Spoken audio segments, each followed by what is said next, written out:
পরীক্ষামূলকভাবে আজ রাত থেকে সারা দেশে ব্রডব্যান্ড ইন্টারনেট সেবা সচল করতে যাচ্ছে সরকার। বিকেলে রাজধানী আগারগাঁওয়ে বিটিআরসি ভবনে ব্রিফিংয়ে কথা জানান তথ্য প্রযুক্তি প্রতিমন্ত্রী জুনায়েদ আহমেদ পলক। আগামী রোববার থেকে মোবাইল ফোনে ইন্টারনেট চালুর সম্ভাবনার কথাও জানান তিনি। মইদুল ইসলামের রিপোর্ট। সাম্প্রতিক সহিংসতার ঘটনায় বন্ধ থাকার পর মঙ্গলবার রাত থেকে অগ্রাধিকার ভিত্তিতে খাত ও অঞ্চলকে গুরুত্ব দিয়ে ব্রডব্যান্ড ইন্টারনেট সঞ্চালন শুরু হয় দেশে। এর একদিন পর পরীক্ষামূলকভাবে সারা দেশেই ব্রডব্যান্ড ইন্টারনেট চালুর কথা জানালেন ডাক, টেলিযোগাযোগ ও তথ্য প্রযুক্তির প্রতিমন্ত্রী।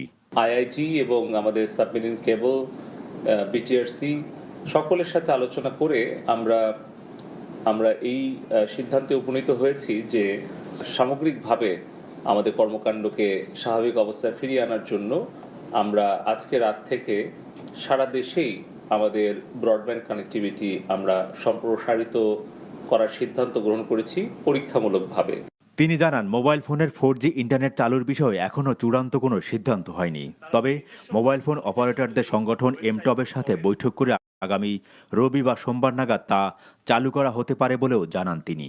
আমরা পর্যালোচনা করে আগামী শুক্র অথবা শনিবারে এমটবের সাথে বৈঠক করে তাদের যে প্রস্তুতি এবং তাদের যে সক্ষমতা এটা বিবেচনায় নিয়ে আমরা চেষ্টা করছি যে আগামী রবি সোমবারের মধ্যে যাতে করে আমরা মোবাইল নেটওয়ার্কটাও আমরা 4Gটা সবার কাছে নিয়ে আসতে পারি আগামী সপ্তাহে।